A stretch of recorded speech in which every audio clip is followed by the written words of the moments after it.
bonne transition, parce que ce week-end on a changé d'heure et peut-être que c'est la dernière fois. Alors pas sûr. Donc finalement ce week-end, comme chaque année, vous allez sans doute changer d'heure et peut-être profiter pour passer une heure de plus sous la couette. Et pourquoi ce changement alors, Paul? Alors en fait, l'idée n'est pas nouvelle, puisque c'est Benjamin Franklin qui avait déjà eu l'idée il y a environ 3 siècles. Mais c'est en 1976 que la France a instauré l'heure d'hiver et l'heure d'été dans un contexte de choc pétrolier mettant à mal le prix de l'énergie. Aujourd'hui, cette mesure est maintenant assez obsolète, avec l'arrêt massif des éclairages à basse consommation, ainsi qu'une révolution dans nos énergies nouvelles.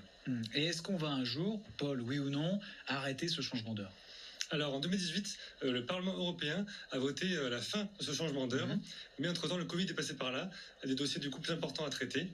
Et donc effectivement, à savoir qu'environ 80% des Français sont prononcés en faveur de la fin de ces changements d'heure, mais qu'une grande majorité d'entre eux sont favorables au maintien d'heures d'été pour des questions notamment de soirées estivales. Néanmoins, il faut savoir que l'heure d'hiver est bien la plus proche de l'heure solaire, mais les pays européens n'arrivent toujours pas à se mettre d'accord sur quelle heure garder en fait. Mais est-ce que, Paul, et ce sera ma dernière question, ces changements d'heure ont des répercussions sur notre vie, notre mode de vie ou notre environnement? Alors oui, des études récentes ont montré que l'heure d'hiver favoriserait notre bien-être psychologique ainsi que nos performances à l'école et au travail.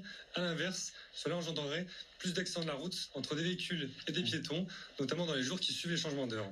Il est vrai qu'aujourd'hui, ces changements nous impactent beaucoup sur notre biologie et notre bien-être. Et donc effectivement, heure d'été et heure d'hiver, il faudra bien que cela cesse un jour, mais pas avant 2023, 2025 ou plus tôt. Donc vraiment pensez-y, en mars 2022, il faudra à nouveau changer d'heure. Alors vous préférez l'heure d'été? Oui, l'heure d'été, ouais. Bon, moi je préfère l'heure d'hiver, oui, on va pas être d'accord. Il y a un de deux qui sera déçu. Merci beaucoup en tout cas pour l'œil de l'expert Paul Marquis d'avoir été avec nous ce soir.